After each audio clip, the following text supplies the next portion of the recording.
buenas tardes y muchísimas gracias al Ateneo por permitirme participar en esta actividad, por permitirme ser del Ateneo también, porque reconozco que la vida cultural palentina se merecía una entidad como esta y desde el principio pues yo creo que seguimos esa ola de la gente que con todo su optimismo y su vitalidad impulsó este proyecto, ese renacimiento del Ateneo de Palencia.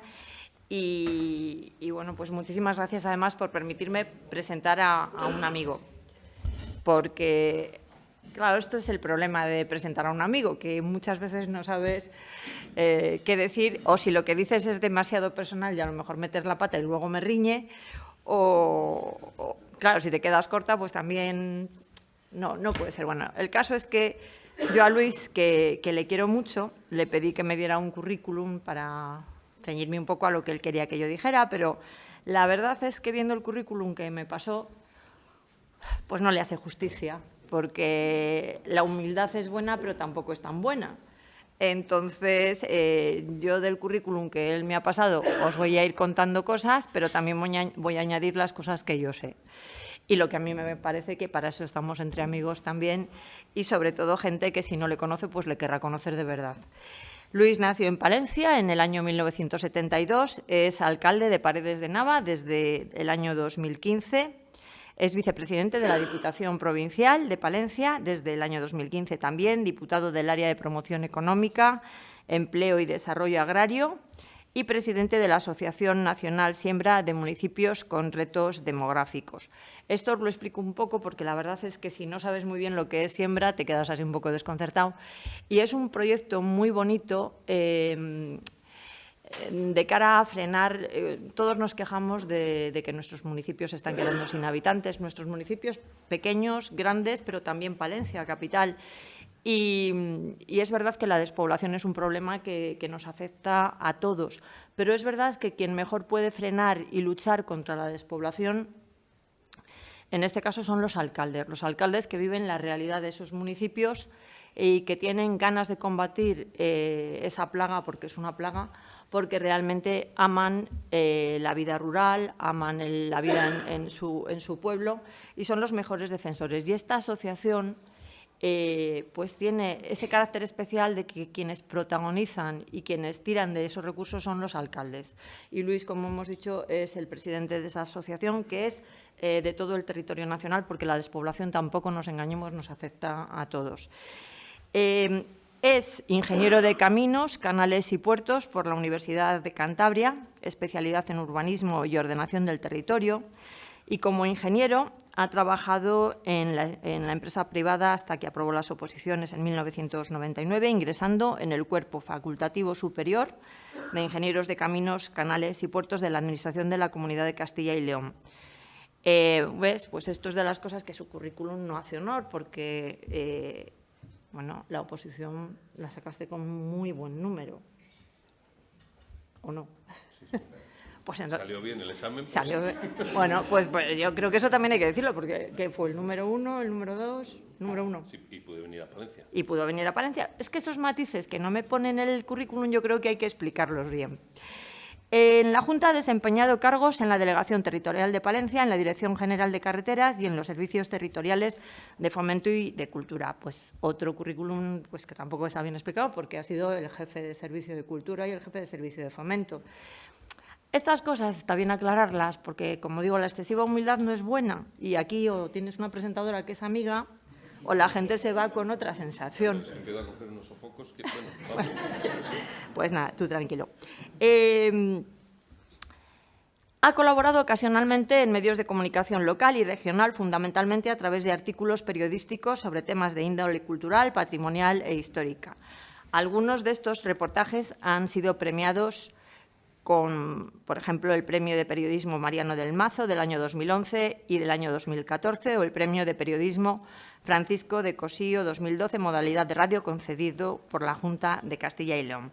Y aquí es cuando empieza la parte en la que yo me vengo arriba y os cuento pues, cosas que son más interesantes que él no ha contado, pero que yo creo que nos van a situar un poco en lo que es Luis Calderón, en por qué Luis Calderón nos va a explicar hoy todas sus ideas sobre nuestro futuro, sobre Palencia, y cómo vais a ver que estamos ante una persona muy, muy, muy interesante.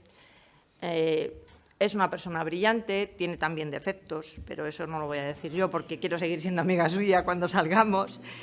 Pero sí que es verdad que si hablamos de Luis sin decir que fue uno de esos niños que hizo la ruta Quetzal porque ganó el concurso en su momento de relatos y se fue con Miguel de la Cuadra Salcedo, pues a mí me parece que eso dice mucho ya de su carácter.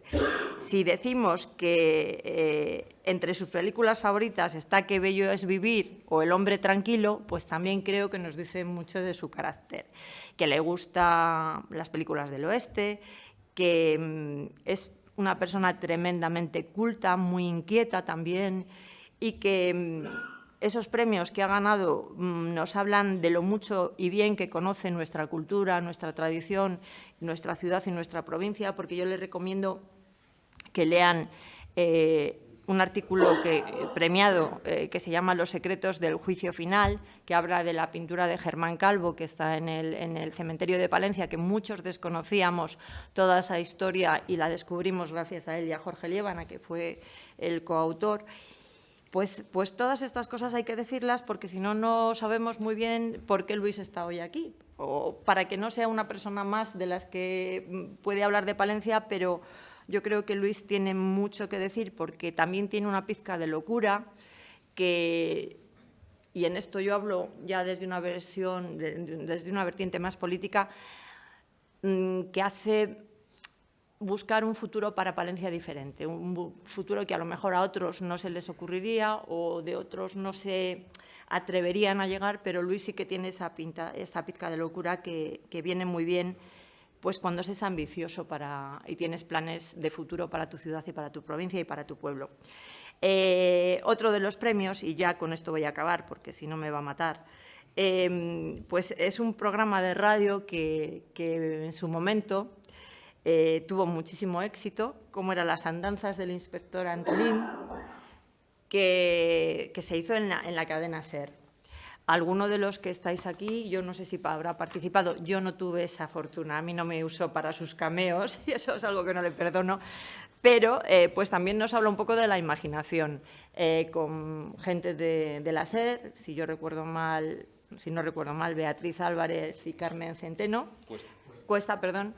Hizo una especie de serial radiofónico muy divertido en el que, bueno, pues todo Palencia pasaba por allí, con una trama policíaca también se veía ahí un poco todas esas ideas que él manejaba para nuestra ciudad y yo creo que sobre todo nos da muestra de ese carácter que tiene, de persona que toca prácticamente todos los palos y los toca bien. Así que, sin más, yo os dejo y me permitís que os tutee con Luis Calderón y que nos hable de su idea de Palencia, que yo por lo menos creo que no vamos a salir defraudados de aquí. Muchas gracias.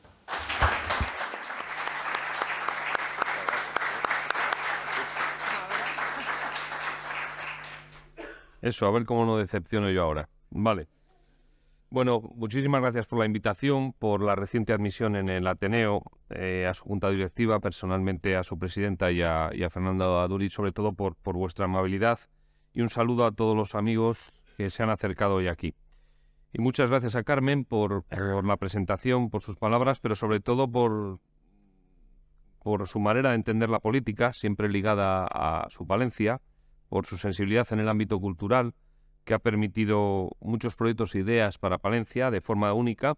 Y también le quiero dar las gracias por su apoyo en mis tareas públicas de forma incondicional. Carmen, eres una de esas personas responsables de que yo siga en política, así que muchas gracias y espero que Palencia te tenga mucho tiempo en primera fila porque eres imprescindible. Estamos en el Ateneo de Palencia, esto es el foro más importante actual de la intelectualidad de nuestra tierra. Seguro que muchos de ustedes conocen una cita, pero una vez le preguntaron a Humberto Eco, uno de los mayores intelectuales en ese momento, sobre su definición del término intelectual. O sea, ¿cómo definiría el término intelectual? Y él dice que si por intelectual entendemos todo aquel que trabaja con su cabeza y no con sus manos, un empleado de un banco es un intelectual, y Miguel Ángel, en cambio, no lo es. Hoy con los ordenadores cualquiera es un intelectual. Por eso no creo que la cuestión tenga nada que ver con profesiones o clases sociales. Para mí un intelectual es alguien que produce nuevos conocimientos haciendo uso de su creatividad. Un campesino, cuando comprende que un nuevo tipo de injerto puede producir una nueva clase de manzanas, está desarrollando una actividad intelectual, mientras que un catedrático de filosofía que se pasa la vida repitiendo una misma clase sobre Heidegger no tiene por qué ser un intelectual. La creatividad crítica, el espíritu crítico para analizar lo que hacemos o inventar formas mejores de hacerlo, es la única vara para medir la actividad intelectual. Esto es lo que dice Umberto Eco, que tiene mucho que ver con lo que, si recordáis, cuando Saramago recoge el Premio Nobel de Literatura, dice algo así como que el hombre más sabio que conocía o que había conocido en su vida no sabía ni leer ni escribir. Bueno, pues cuando Aduriz me sugirió entrar en el Ateneo, entendí que lo hacía porque en Paredes, donde soy alcalde, estábamos desarrollando ciertas formas de creatividad crítica, vamos a llamarlo innovación social, de intelectualidad rural, que estaban generando ciertos resultados que podrían ser exportables a otras zonas de nuestra provincia. Y eso es lo que hoy quiero contarles, y también me gustaría transmitirles esa idea del intelectual desde el punto de vista de la gestión práctica, no solo teórica, y que creo que debe ser la misión de un órgano como este, como el Ateneo. Miren, a mí me hubiera encantado estudiar filosofía y letras y escribir, pero con 18 años, mi padre, alguien para quien lo más importante era la cosa pública, me dijo, tú estudia una ingeniería y luego si quieres te dedicas al periodismo o a la literatura. Y años después entendí que aquel hombre tan inteligente o de principios tan firmes, que nunca quiso entrar en política, pues tenía razón. Y un poco de eso es lo que hoy va de lo que les quiero contarles hoy, de cómo he intentado trasladar una forma de pensar y de actuar a mi intervención pública como alcalde, y por tanto como alcalde soy parte de un grupo de trabajo que es el de los concejales y colaboradores, hoy algunos estáis aquí, que estamos dibujando un nuevo horizonte en este pueblo de Tierra de Campos. Me gustaría que entendieran nuestra forma de comprender la política, que esperamos logre hacer progresar la localidad y sus alrededores. La importancia de lograr hacer un equipo humano compacto y comprometido es la base de este trabajo o de todo trabajo. Es decir, el primer paso para lograrlo es tener el mejor equipo, a los mejores, que sean profesionales y amantes de su pueblo, con una visión clara del objetivo y empujen sin fisuras. Y yo afortunadamente en Paredes lo tengo. Creo que hoy en día, como decía Umberto Eco, Palencia necesita intelectuales que produzcan nuevos conocimientos, nuevas realidades haciendo uso de su creatividad. Inicialmente esta charla, cuando hablé con Aduriz, se iba a titular Tejiendo por Ucrania. Es conocida la labor que ha desarrollado nuestro pueblo en Paredes en el acogimiento de refugiadas de la guerra, y nuestro último proyecto que estábamos pensando consistía en volver a poner en marcha los talleres textiles de las cooperativas de la localidad que existen, que son municipales, que están dotados de maquinaria, para que allí trabajasen las refugiadas realizando prendas que pudieran llevar el marchamo, algún tipo de identificación de que han sido realizados por ellas, por refugiadas, y de esta forma alguna famosa marca se implicase en la comercialización y tutorización de la fabricación de estas prendas, y ya de paso pues también ganen dinero, ¿no? En ello estamos, no hemos conseguido todavía que Inditex o Benetton o Mango se lancen a esta aventura, pero seguimos con ello. Sin embargo, al analizar esta situación de los refugiados en Paredes me surgieron dudas y decidimos darle otra orientación a esta tarde. Resulta que debido a que en Paredes ya estaban viviendo ucranianos, fuimos el primer pueblo que trajo refugiados, y eso hizo que se corriese la voz y comenzasen a llegar peticiones, de forma que hasta 200 refugiados, refugiadas y sus hijos han pasado por la localidad en distintos momentos de los primeros meses de la guerra. Y todo esto se ha hecho desde el ayuntamiento. No sé si ha venido aquí Yolanda Díez, me dijo que a lo mejor se acercaba, que es la concejala de repoblación. Y todo esto se ha hecho desde el ayuntamiento, dirigido por la concejala, por ella, los ucranianos también que estaban allí ya residiendo, y la Fundación Barcelonesa Acción Familiar. Y de repente llegan los datos de población del año 2022 de Palencia, y comprobamos que en la provincia ha bajado 1.115 habitantes en el último año, 10.500 en Castilla y León. Y entonces los concejales de Paredes, que llevan meses trabajando en la causa ucraniana y no dejan de recibir solicitudes de ayuda, se preguntan: ¿y por qué no se hace algo parecido a lo que estamos haciendo en Paredes? Nosotros lo hemos hecho porque creíamos que debíamos hacerlo. Y para ello no hemos recibido ni un solo euro oficial. Es verdad que ha habido muchísima colaboración de asociaciones, de parroquias, de colegios, de particulares, de empresas, pero la pregunta es ¿por qué no se organiza esto un poco y traemos a 1.115 refugiados y equilibramos esa balanza? ¿Cuánto puede costar eso al año? ¿1 millón de euros? ¿2 millones de euros? Bueno, pues eso viene a ser el refuerzo con aglomerado en caliente de 10 kilómetros de una carretera por la que seguramente vayan 10 vehículos al día que puede esperar un año mientras solucionamos la papeleta. Hagamos esa labor solidaria y veamos a ver qué pasa con un grupo de mujeres y niños en nuestros pueblos, gentes nuevas a las que hemos traído en coche, porque llegamos en coche conduciendo hasta donde suenan las balas, que no son marcianos, que son europeos, y quizás si lo organizamos bien podemos cubrir necesidades laborales, algunas rehagan su vida y no se nos cierren media docena de colegios. Pues no sé por qué, pero no ha existido esa voluntad por parte de ninguna administración, ni de hacerlo, ni de ayudar a quien lo hiciera. Y solo si vas por un determinado cauce oficial muy definido. Y nosotros lo que hemos hecho ha sido canalizar la voluntad de nuestros vecinos, trabajar y resolver una papeleta en la medida de nuestras posibilidades. Ante esta negativa, la reflexión o la conclusión que nosotros hemos sacado, ¿cuál es? La conclusión es que la política se está funcionariando. Y no es lo mismo un funcionario que un político. Debieran tener una misma base de conciencia pública, de concienciación de lo público. Pero la diferencia radica en lo que decía Umberto Eco.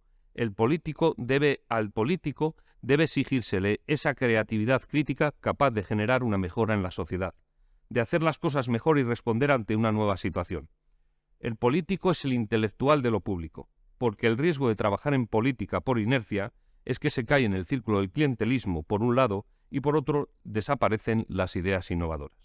Y eso es lo que ha pasado con la gestión de los refugiados ucranianos. Y Paredes va a seguir ayudando. Seguimos recibiendo montones de solicitudes, pero también es cierto que sin dejar de lado otras necesidades municipales que no podemos nunca abandonar. Y la segunda conclusión que obtuvimos fue que cuando creamos que debemos hacer algo bueno para alguien o para nuestro pueblo, hagámoslo. No esperemos a los movimientos telúricos de las grandes administraciones. El ayuntamiento puede actuar, es decir, como se titula un poco la charla de hoy, acción, política activa. Bueno, pues de esta forma de entender la política, que creemos que está más cercana a Umberto Eco que a Don Tancredo, es desde donde orientamos el futuro de nuestro pueblo. No quiero hablar de la provincia entera, porque lo que me gustaría es mostrarles algunos ejemplos reales de intervenciones, aunque no me resisto a dar una pincelada general. El futuro de Palencia tiene 3 enfoques interrelacionados dependiendo de la geografía, la capital, el Alfoz y el resto de la provincia. Vamos a ponernos en un escenario favorable en el que en los próximos años Fasa sigue adelante bien, que va bien, y eso nos permite seguir viviendo seguir siendo la segunda provincia exportadora de la comunidad, y el Alfoz crece a su ritmo. Ventadebaños, Dueñas, Villamuriel, Magaz tiran industrialmente de esa zona. El corredor atlántico nos recupera de nuevo como el lugar que somos, queramos o no, porque Ventadebaños está donde está, y esta zona se mantiene y crece, así como el resto del Alfoz con sus urbanizaciones en Grijota y Villalobón. En este análisis ya no voy a entrar, confiemos en que todo vaya bien. Vayamos a la capital. Palencia, como capital, como ciudad intermedia, es fundamental para el resto de la provincia y si se cae Palencia, caemos todos. Bien lo saben algunos de los profesores universitarios que están aquí. Aquí hay un tema delicado y es el de la gestión del ayuntamiento. En los últimos años, o más bien en las 2 últimas décadas, ha estado gobernando el PP, Ciudadanos o el PSOE, y da la impresión de que la gestión del aparato administrativo municipal es muy intrincada y muy complicada. Así que vamos a suponer que gobiernen bien, o quien gobierne lleve bien su inercia, no baje el nivel de los servicios de su competencia y entre funcionarios y políticos continúen logrando que el agua llegue al grifo y la luz a la farola. Yo no me voy a meter en analizar la política de una entidad para la que no soy, y hay muchos candidatos y gente que conoce mucho mejor que yo el tema. Sin embargo, sí creo que hay otros parámetros que pueden jugar un papel importante en el desarrollo de la ciudad. Solo un ejemplo, que son muchas las posibles líneas de intervención, y además lo mío es más bien el medio rural, que es a lo que voy a dedicar. Palencia fue la primera universidad de España y hoy cuenta con centros universitarios prestigiosos en materias agrarias y forestales. Escuelas cargadas de docentes, doctorados deseosos de estudiantes extranjeros. Como bien sabe su vicerrectora, que está hoy aquí con nosotros. ¿Por qué no mirar hacia países cuyo desarrollo puede depender de las materias en que se ha especializado este campus? Duplicar el número de alumnos en esta pequeña ciudad supondría inyectar 2.000 jóvenes que dinamizarían la economía provincial. Esa presencia universitaria estimularía a quedarse a vivir aquí a los autóctonos que huyen con 20 y pocos años y su título universitario en busca de ciudades con Zara. ¿Quién debe iniciar esa campaña urgente de captación de alumnos? ¿Quién debe? ¿El ayuntamiento, la Junta, la universidad, un nuevo ente público-privado? Esa competencia no viene en la Constitución. Ojo que volvemos ya a lo de la inercia, a lo del intelectual. Por supuesto que es necesario un análisis de cada una de las ciudades intermedias y la definición de estrategias prioritarias que paren a raya la caída que se ha iniciado. Deberá dibujarse un programa de actuación dirigido desde arriba, pero consensuado con todos. Esto urge. El desequilibrio cada día es mayor y los pueblos pequeños están cerca del abismo. Estamos hablando de intervenciones rápidas y eficaces que generen la suficiente actividad inmediata para revertir la tendencia. Pero esta sería una medida dinamizadora rápida, la de la universidad, y contamos con los contactos gracias precisamente a ateneístas o a la vicerrectora, que está muy implicada en el tema, que podrían liderar perfectamente esta intervención. Y mientras llegan las estrategias nacionales y demás, pues alguien debe actuar y no caer en la inercia. Somos políticos, no somos funcionarios. Así que dado que aquí hay representantes universitarios muy concienciados con este tema, yo les propongo un proyecto piloto en Paredes de establecimiento de universitarios viviendo en el medio rural. Ya lo avanzaremos, lo tenemos bastante avanzado. Precisamente hoy en Madrid hemos estado en el Jardín Botánico en la presentación del proyecto Erasmus Rural, en cuya elaboración hemos estado participando en los últimos meses. Pero bueno, dejo solo esa idea de la universidad y vamos a la provincia, al medio rural. Me voy a centrar en mi zona de Tierra de Campos y para su progreso he dividido la intervención en 3 partes. Primero, ha nacido una nueva competencia, que es la nueva competencia en repoblación. Segundo punto, la soberanía alimentaria y la soberanía energética. Y tercer punto, el papel del ayuntamiento en la reactivación del territorio. Paredes de Nava, en el año 2023, es decir, este año, de enero a marzo, hemos tenido 22 fallecidos, hoy 23, 0 nacimientos. ¿De quién es la culpa? ¿De quién es la responsabilidad? Hasta el momento la despoblación ha sido un instrumento de la oposición para evaluar el desastre de quien gobierna intentando no resolver esta laborada. Yo he escuchado decir a gobernantes que eso no es una competencia suya, que cada uno vive donde quiere y frente a eso de las voluntades poco hay que hacer. Ahora se lleva más la excusa de la ínfima natalidad nacional como responsable de este desequilibrio. Se olvidan, por ejemplo, de la oportunidad que hemos perdido con los refugiados ucranianos por pereza, por inercia. Todo el mundo a estas alturas ya sabe lo que significa el término sostenibilidad, quien no lo ha escuchado. Se nos ha colado por todas las ventanas. Nos habla del futuro, del medio ambiente, del desarrollo. Este concepto tiene que ver mucho con el equilibrio, situación que se logra cuando las partes se igualan en la balanza. Y así, gracias al equilibrio, relacionamos sostenibilidad con igualdad, esa condición de todos los españoles reconocida en la Constitución en su artículo 14, independientemente del lugar donde viva. Yo vivo en Paredes de Nava, donde soy alcalde, un lugar sometido durante décadas a una condición de desigualdad que ha generado que su sostenibilidad se pueda llegar a desequilibrar. La despoblación es un asunto cuya gravedad creciente exige una reflexión constitucional. En otros problemas de ámbito territorial, como puede ser el independentismo, basado en la desigualdad, vemos que la Constitución sí contempla la posibilidad de sus derivaciones y su resolución. Sin embargo, con la despoblación solo nos cabe encomendarnos al artículo 14. Obviamente no figura en la Carta Magna un reparto competencial. ¿A quién le corresponde? ¿Estatal, autonómico, local? ¿A qué ministerio? ¿A qué concejalía? ¿A qué consejería le metemos la despoblación? Tampoco está muy clara la voluntad nacional de cómo afrontar esto del reto demográfico. Volvemos a lo de antes. No podemos esperar a romper la inercia, la falta de creatividad. Así que desde los pueblos nos queda el camino de la sostenibilidad. Intentar resolver el desequilibrio poblacional sobrevenido entra de lleno en muchos de los 17 Objetivos de Desarrollo Sostenible.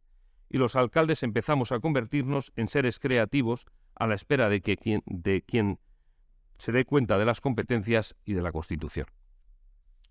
Hoy no quería irme por las ramas ni hablar de lo mal que está todo, ni de que cualquier tiempo pasado fue mejor, por cierto, verso del paredeño Jorge Manrique, que continúa con un aclaratorio precedente como a nuestro parecer. No, hoy quiero hablar desde futuro, y el futuro en esta zona mía de Palencia pasa por 2 conceptos, queramos o no: el sector agroalimentario y por la repoblación. El sector agroalimentario debe generar unos puestos de trabajo inexistentes en la actualidad. La buena noticia es que ahora va a ser posible generarlos. Luego comentaré por qué. Pero tenemos que habilitar un sistema para cubrirlos con personas, primero con las que se quieran quedar a vivir en nuestros pueblos y si no, habrá que buscarlas. Y aquí empieza el primer punto, que es: ha nacido la competencia en repoblación. Por lo tanto, lo primero que hay que hacer es articular un procedimiento de repoblación, de una repoblación que es posible, pero para la que hay que hacer algunas cosas. El primer principio es lograr que los que ya estén no se vayan y que estén lo mejor posible, por supuesto, pero para eso también es necesario ayudar a generar el ambiente propicio. Y además hay que traer gente porque el saldo negativo es brutal, 22-0, y solo podemos ir a mejor con vida y con personas.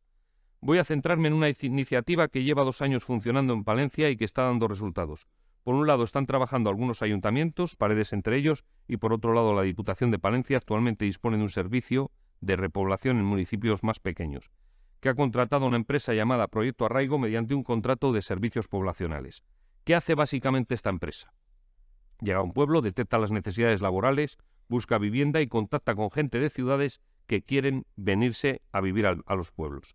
Esto en Paredes llevamos 2 años trabajando y tenemos, gracias a este programa, actualmente 74 nuevos vecinos, nuevos establecimientos abiertos por ellos y cubiertas plazas de trabajo que no se cubrían desde hacía tiempo, y además ha llegado, de verdad, talento y carácter emprendedor. Unos 150 vecinos más se han empadronado en pueblos de Palencia gracias a este programa provincial y se han podido así abrir bares, teleclubs, trabajadores de residencias, electricistas, etc. De estos 2 años de trabajo, ¿qué conclusiones sacamos? Voy a ser un poco prosaico y práctico. No vamos a hablar de crear condiciones, de entelequias fiscales, ni de sueños, ni de desconcentraciones. Les voy a hablar de este proyecto innovador. Como todo lo innovador tiene un factor de riesgo, pero el resultado está siendo muy positivo y evaluable, con lo que el gasto público creemos que está quedando asegurado. La conclusión cero de partida es que este sistema funciona. La repoblación que hoy estoy contando es real, funciona, es una medida de repoblación activa, directa y real. Paredes de Nava es el lugar donde se está llevando algunas de las iniciativas más eficaces en materia de repoblación, y esto es innovación demográfica y funciona. Primera conclusión.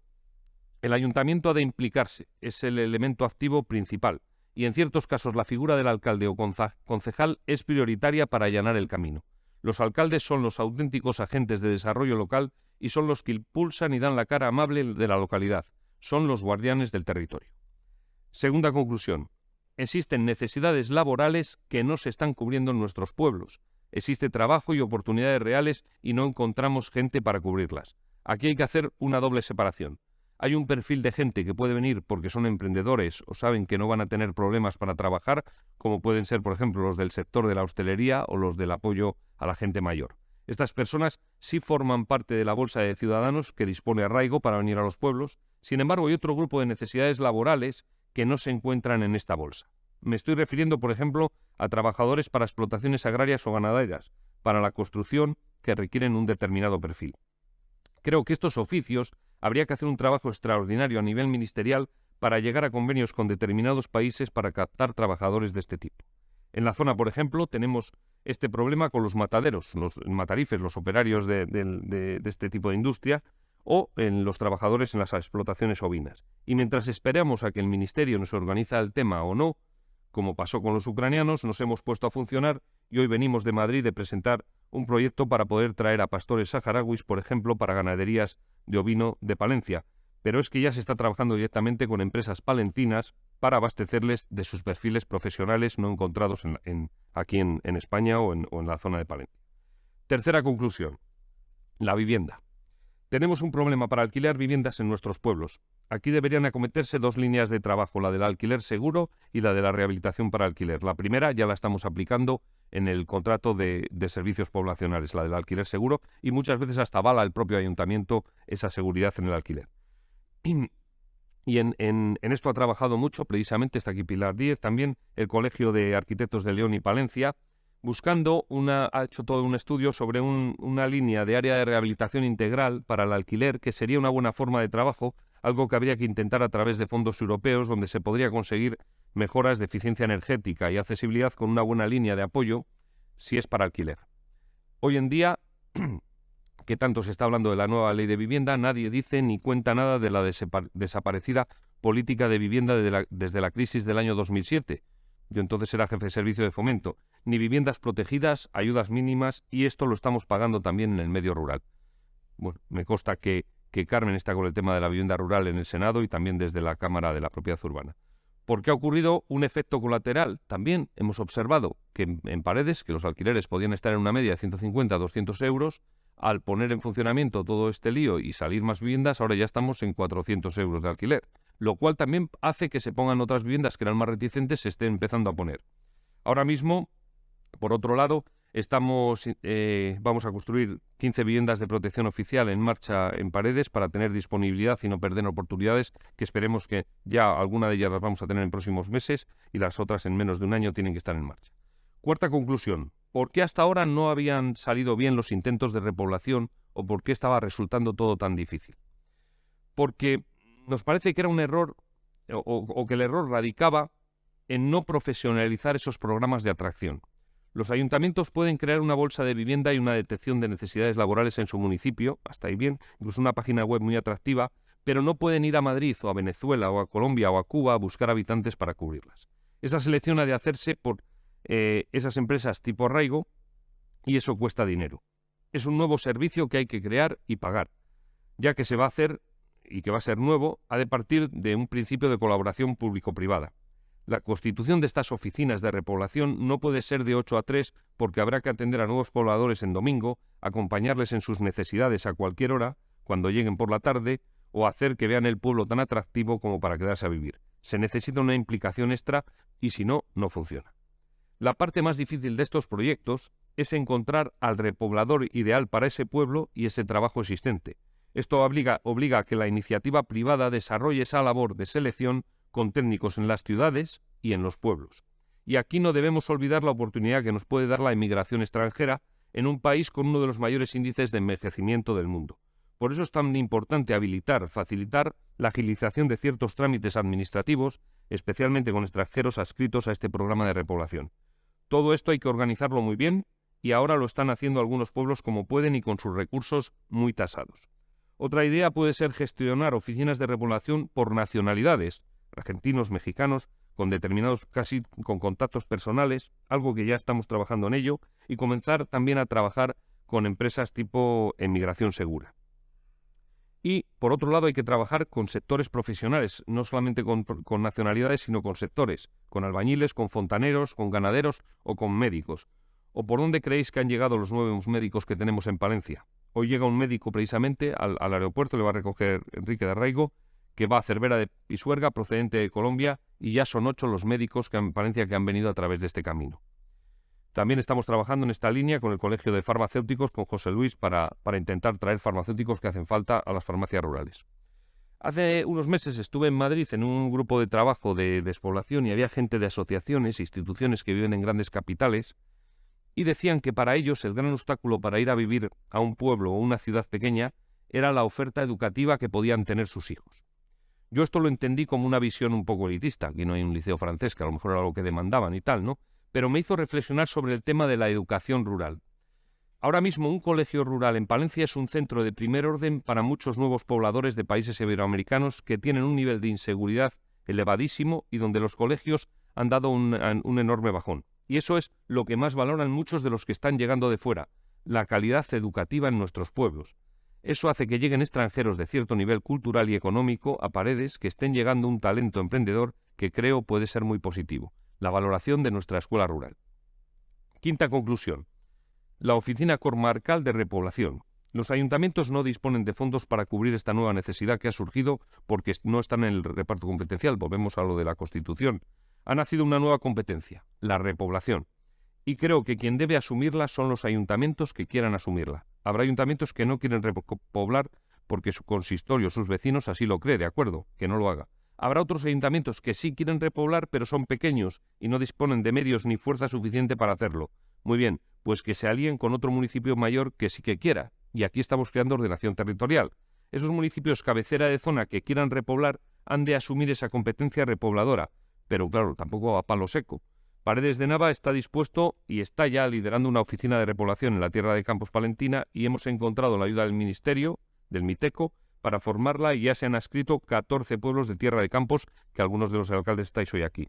Y esto se puede trasladar a otras zonas de Palencia. Podemos mover a mucha gente desde Palencia y podemos ser el modelo a seguir por toda España y creo que lo estamos lo estamos siendo ese ejemplo. En resumen, ha nacido una nueva competencia, nos olvidamos de la Constitución, del reparto, del reglamento, que es la repoblación. Creo que deben ser los ayuntamientos quienes la asuman o lideren, porque cuentan con los alcaldes a la cabeza, que son unos personajes públicos con la mirada puesta en un horizonte que es el futuro de su pueblo. Ya no solo es el abastecimiento o el alumbrado, ahora hay que repoblar. El que no quiera no pasa nada, sale del programa, pero el que quiera necesita apoyo. Debemos organizar el territorio en torno a estas oficinas de repoblación en las cabeceras de zona que estén dispuestas a hacerlo. Última conclusión. Es el momento de actuar. Decía el secretario de Estado para la Repoblación, Francesc Boya, en su visita hace algunos meses a Palencia y a Paredes, que el motor de la repoblación es la búsqueda de la felicidad.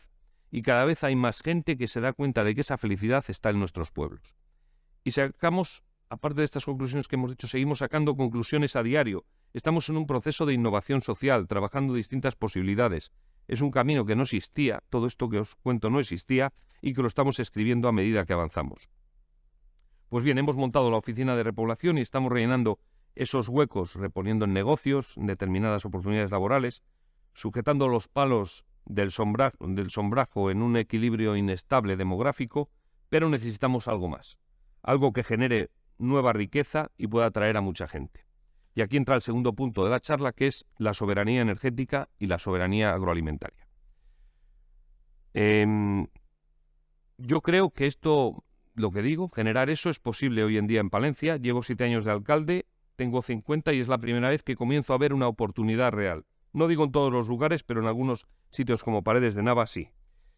La clave radica en que no podemos concebir la soberanía alimentaria sin la soberanía energética. En nuestro campo el precio del trigo lleva invariable desde principios de los 80, anclado, como todos sabéis, en una media de 25 pesetas del kilo, 15 céntimos. Esto ha dado lugar a que la única forma de mantener el rendimiento de determinadas zonas de secano haya consistido en ir aumentando el número de hectáreas, siempre cultivadas por el mismo agricultor. Si antes un agricultor cultivaba 400, ahora cultiva 800, pero ya solo queda uno.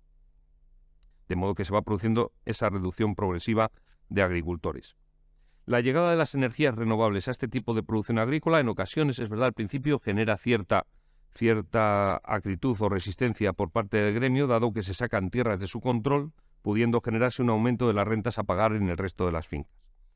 Estamos hablando de zonas de secano donde no existe un impacto ambiental reseñable y la productividad de los cultivos apenas supera el importe de la PAC. Esto es importante porque son las peores tierras donde nunca se ha invertido y donde no existen ni protecciones naturales ni cascadas paradisíacas, que yo creo que me estoy explicando. Es cierto que tras 40 años de 25 pesetas el kilo, en el último año se ha llegado a alcanzar en algunos momentos ese mismo kilo los 40 céntimos, lo cual quiere decir que algo también está cambiando. Es verdad que ha subido el gasoil, se han disparado los fertilizantes, pero los costes se han quedado muy por detrás de la rentabilidad de los productos agrarios. Parece que con la situación ucraniana se repite ese dicho de cuando los antiguos conflictos europeos de lluvia, sol y guerra en Sebastopol. Ese despegue de los precios en el campo dibuja un cuadro incierto, pero puede que próspero. Ojalá comience a llover y repitamos este año precisamente como el año pasado. Bien, lo que quiero decir es que las empresas energéticas se están ubicando en un territorio, en Palencia, que estamos hablando que hay muchos proyectos, pueden llegar a un 2% del territorio cultivable. En Palencia, en Paredes, es un 5% de las 12.000 y pico hectáreas lo que se puede estar dedicando a estos proyectos, pero es necesario que esas empresas energéticas se den cuenta de que el ASPA se está moviendo encima de un territorio, de un terreno. Entonces hay que buscar una alianza de modo que la reducción de los costes, que es el problema de la agricultura, venga precisamente de la mano de las empresas energéticas. ¿Cómo hacemos para que se lleven a cabo esa actuación paralela, no solamente la producción de la energía? Pues hay varios caminos. Uno, por ejemplo, pues puede ser firmando convenios con ayuntamientos con compromisos de desarrollo y prosperidad local, por ejemplo, ubicando transformación agroalimentaria en esos municipios. O intentando que las energías renovables se localicen, por ejemplo, en los bienes comunales y así se beneficien de las rentas pues todos los vecinos. Y lo digo a cuento porque precisamente esta semana se ha anunciado que se ha admitido a casación el recurso del Ayuntamiento de Paredes de Nava contra el TSJ de Castilla y León, que declaraba por una denuncia de la Junta Agropecuaria Local de Paredes de Nava que en los terrenos comunales, Paredes tiene 1000 hectáreas, lo único que se podía hacer era cultivar, lo que se viniera haciendo inmemorialmente, ¿no? Eso es como que si hay petróleo debajo y no lo puedes sacar porque, bueno, pues algo está chocando, ¿no? Entonces, sobre todo habrá que buscar que esos bienes comunales lleguen a la mayor parte y se beneficien en mayor parte de vecinos posible. Y tercero, también incluyendo directamente esas intervenciones agroalimentarias o esas medidas compensatorias en las medidas compensatorias de las evaluaciones de impacto ambiental en el procedimiento administrativo y que tenga mucha más carga el sector agroalimentario en esas medidas compensatorias o aumentar el porcentaje de esas medidas compensatorias. La oportunidad es real y desde los municipios despoblados no podemos dejar pasar este tren. El sector agrario debe ser capaz de exigir que una parte de esa energía producida se dedique a sus explotaciones, abaratando así, por ejemplo, regadíos, poniendo en marcha incluso nuevos regadíos, innovando y creando industria transformadora. Se abren panoramas inimaginables en este mundo rural. Hablamos de un futuro distinto y lo creo de verdad. Ya solo necesitamos que alguien lo mueva. Volvemos a lo de la inercia. La cantidad de ODS que se alinearían en el horizonte pues, de objetivos de desarrollo sostenible con esa alianza energética y agroalimentaria pues, sería muy potente. Y en nuestra tierra no ha ocurrido nada reseñable desde el punto de vista de la revolución social desde hace casi 100 años, cuando la gente empezó a marcharse. Sin embargo, hoy en día sí que hay algo nuevo. Han aparecido esas energías renovables en nuestros terrenos y quieren invertir en nuestra tierra. Paredes de Nava ya ahora mismo tiene en marcha dos parques eólicos y ya produce la luz de todas las viviendas de Palencia. Y eso era impensable. Ya está, bueno, el que liguemos territorios y produzcamos, a mí me llena de orgullo que en mi municipio se pueda, cuando da un tío la bombilla, sepa que viene la luz de Paredes, que a lo mejor no viene de Paredes directamente, pero bueno, pero vamos. El caso es que solo en Paredes se han puesto otros muchos proyectos de energía eólica, sobre todo eólica, también hay algo de fotovoltaica hibridada.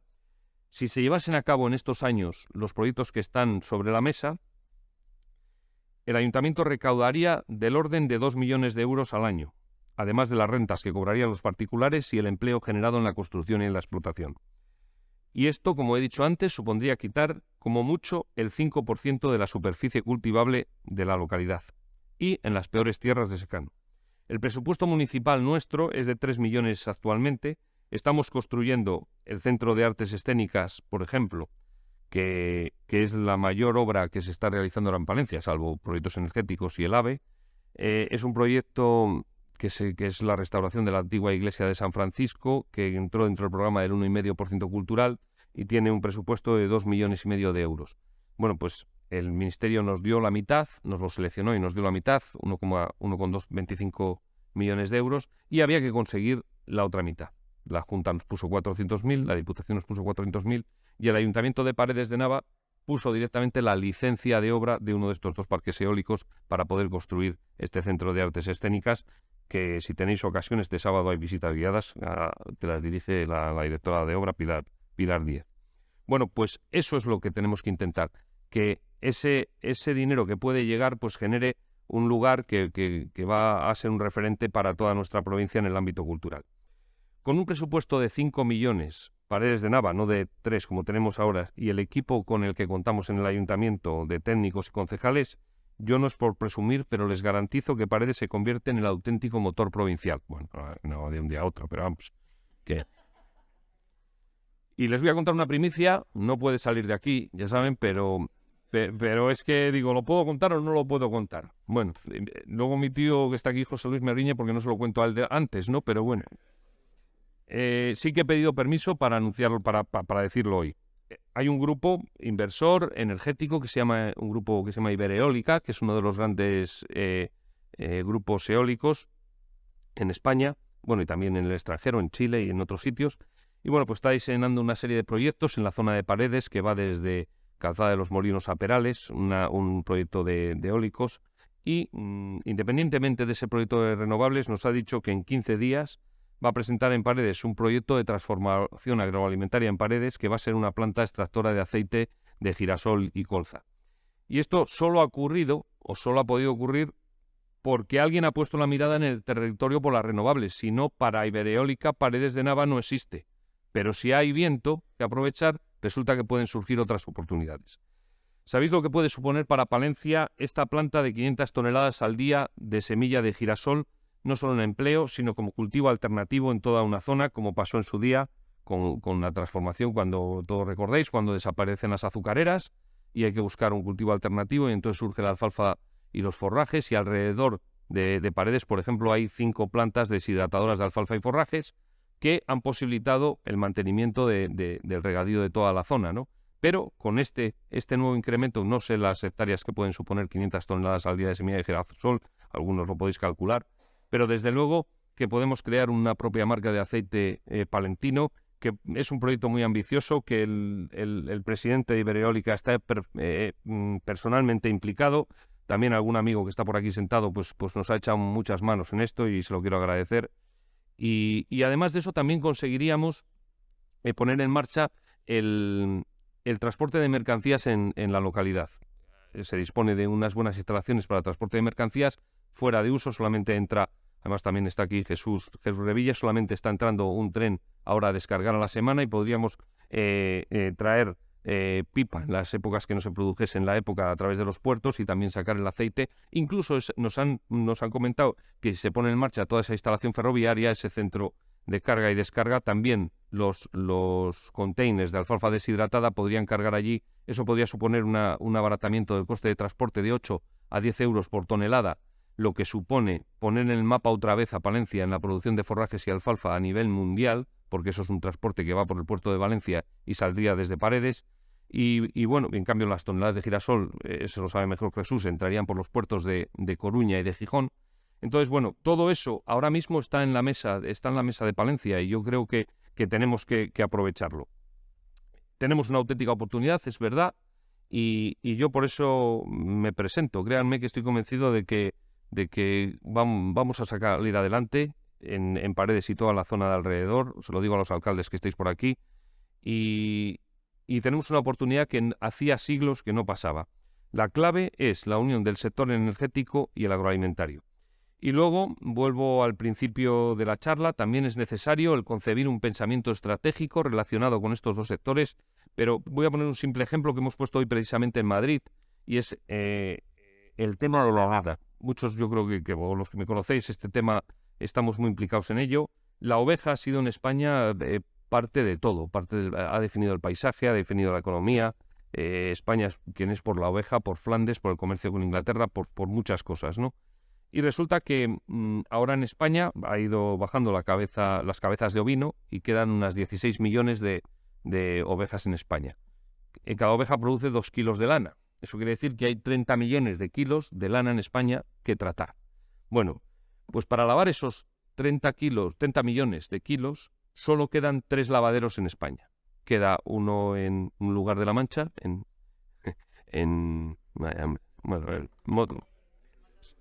no me acuerdo, Mota de no sé qué, bueno, Mota del Cuervo. Y otros 2 quedan en Villalón y en Paredes. Estos lavaderos recogen la lana de todas las ganaderías, de modo que si no se lo recogiesen, los pastores o las ganaderías tendrían un problema con un residuo que es ignífugo, que no se puede descomponer, como está pasando, por ejemplo, en Mallorca. En Mallorca, ¿qué pasa? Que al final la administración ha tenido que pagar a una empresa para ir a incinerar eso donde lo lleve, lo cual tampoco me parece a mí de muy sostenible, y los ganaderos cofinanciar ese servicio que nos cuesta mucho más. Simplemente si tuviéramos que deshacernos de la lana de España como residuo doméstico, ya tendríamos varios millones de euros solamente de ese coste. De forma que estos lavaderos, si mañana se jubila uno o cierra, se genera un problema en muchísimas ganaderías, no solo de alrededor, porque a Paredes ahora mismo está llegando la lana de Aragón, del País Vasco, de Extremadura, porque ha cerrado Béjar, hace un año y pico ha cerrado Béjar, y eso también está trayendo la lana merina. Bueno, de eso podemos hablar mucho. El caso es que nadie está pensando en lo estratégico que pueden resultar esos 3 lavaderos en España, o cómo podemos hacer que esos lavaderos evolucionen y no dejen de ser un problema para el ayuntamiento con la depuración de aguas.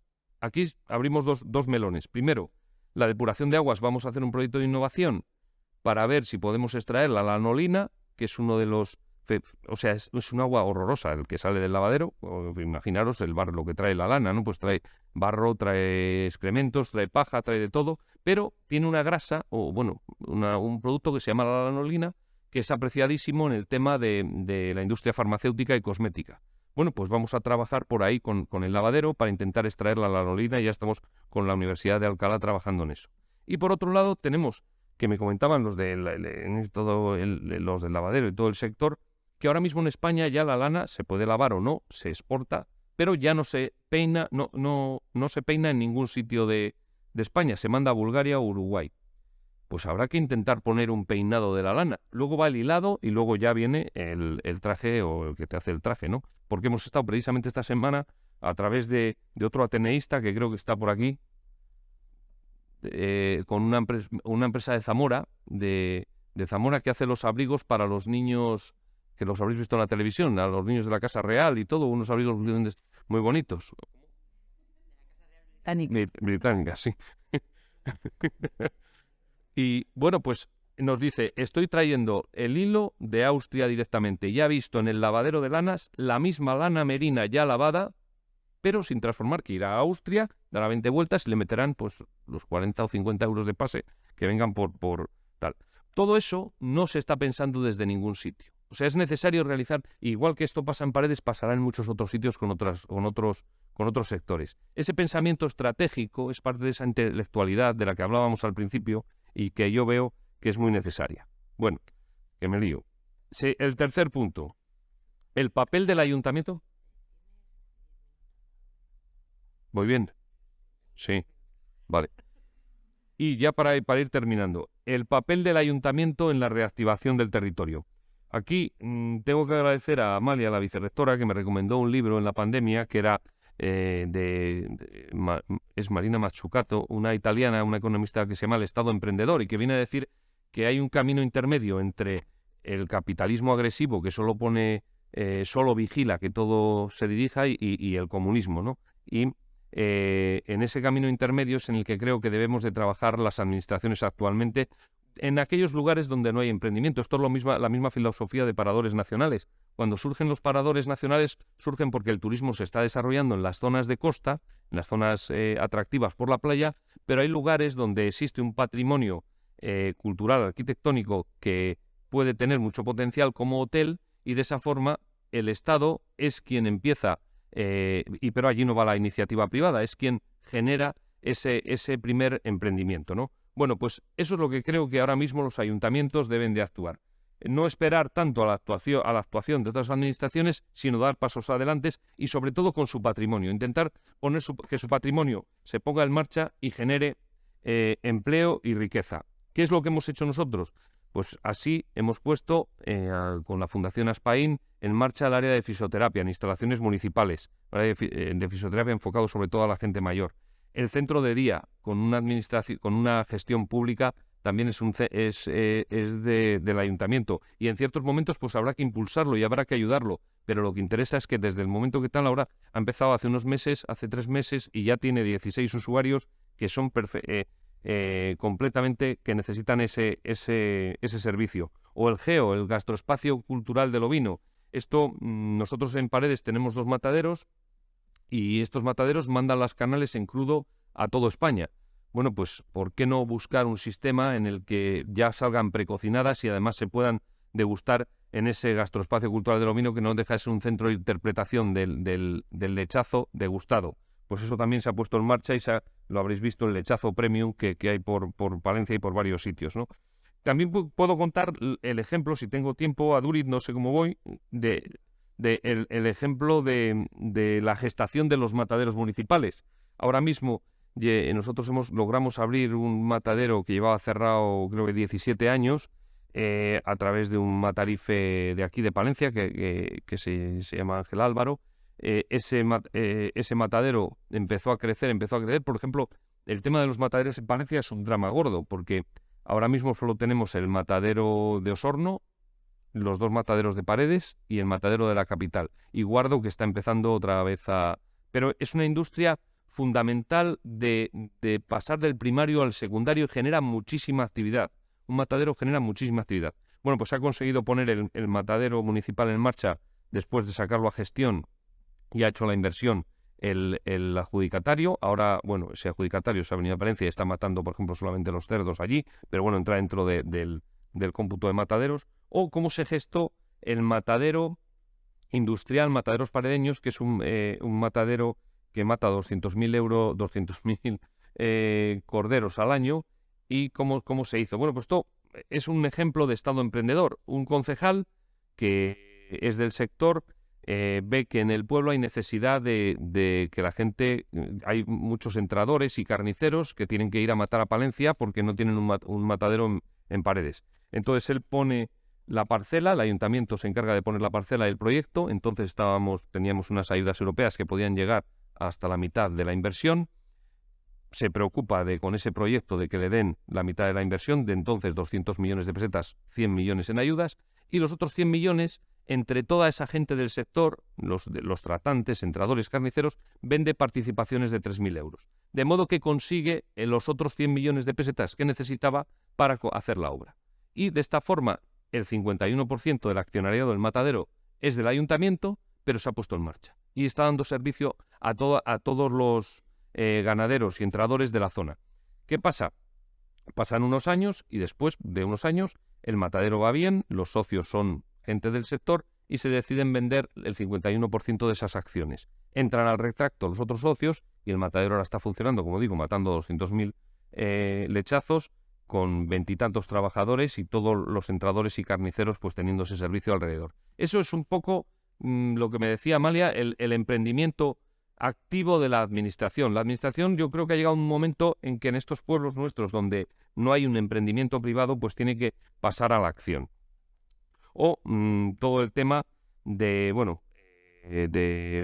la estrategia cultural. Nosotros definimos una estrategia cultural en la que teníamos 4 hitos fundamentales. El primero fue la reactivación del Museo de Santa Eulalia, del mejor retrato de Castilla y León, el Rey David, de ese centro a través de la red de museos de Campos del Renacimiento, que ya por lo menos es un paso muy, muy grande, que ya todo eso se pueda ver habitualmente y con un horario y con una remusealización bastante correcta y buena. Luego, paralelamente nos dimos cuenta de que el señor que venía a ver el museo normalmente no venía con los hijos o con los niños pequeños, ¿no? Entonces tuvimos la suerte de que un artista, Rosana Largo, nos planteó el tema del Museo del Cuento en otra iglesia que tenía el ayuntamiento y se ha creado el Museo de los Cuentos y la Ciencia, que, bueno, pues oye, pues está teniendo mucho éxito. Yo cada vez que vengo para Palencia por la mañana y me cruzo con los autobuses de los colegios yendo a ver el Museo del Cuento, pues la verdad que ya vengo contento para todo el día. Y luego a eso le completamos con la Casa de los Títeres, que también hemos tenido suerte de otro arraigado, casi el primer arraigado, Miguel Ordóñez, que donde está todo el mundo del títere, van a abrir ahora en el Día del Libro una nueva galería de gigantes y cabezudos. Y bueno, todo eso, si lo vamos a unir al Centro de Artes Escénicas, donde se va a poder proyectar cine, donde se van a poder proyectar vídeos y actividades artísticas en el plano de la escena, pues creemos que podemos completar una oferta turística que genere, pues por ejemplo, lo que ha pasado con el Geo, bueno, pues que es un nuevo restaurante que está funcionando y en eso entra todo. ¿Qué nos falta ahí? Bueno, pues ya nos faltaría la hostelería de primera división. Tenemos muy buena hostelería, muy buenos lugares donde quedarse, pero si queremos concebir el Centro de Artes Escénicas como un palacio de congresos, necesitamos también un alojamiento con un número de camas adecuado. Les podría contar muchas más cosas, como por ejemplo que cerró Unicaja, se quitó el autobús que iba por los pueblos de alrededor y dejó en exclusión financiera a Frechilla y Aguaza. Nos pusimos de acuerdo los 3 ayuntamientos y hemos montado un autobús que va una vez por semana a recoger a los vecinos de Aguaza y de Frechilla y aquellos que venían a hacer las labores del banco resulta que ahora ya también se cortan el pelo, se toman un café y además se sociabilizan y se lo pasan muy bien la mañana que vienen a Paredes. Bueno, pues de todas estas cosas es en lo que estamos trabajando y son las ideas que yo les quería contar. Así que para terminar, que Carmen me está diciendo que me calle, me gustaría incidir en la idea de que tenemos unos sectores estratégicos en España que revisar y que redefinir.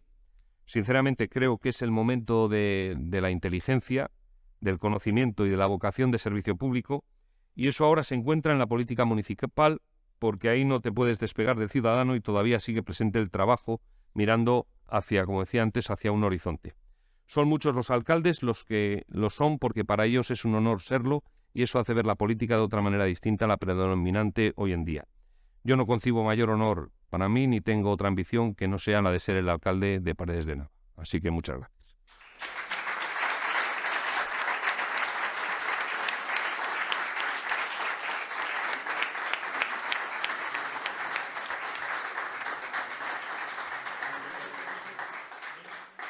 Yo creo que nos ha dejado apabullados. Eso es lo que yo decía, ideas, ambición y bueno, pues este es Luis Calderón. Y ahora me han encargado que haga yo de maestro de ceremonia, aunque Virginia, seguro que no quieres tú venir aquí, que yo creo que es lo que corresponde. Pues en nombre del Ateneo, que hacemos este pequeño detalle de encantados de haberte escuchado y es un placer que haya alcaldes como tú en la provincia de Palencia.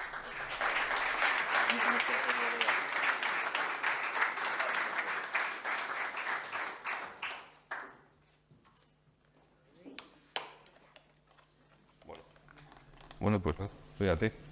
Pues no me esperaba yo esto, la verdad, porque el honor ha sido mío que me hayáis dado esta oportunidad y agradeceros lo de verdad. Muchas gracias.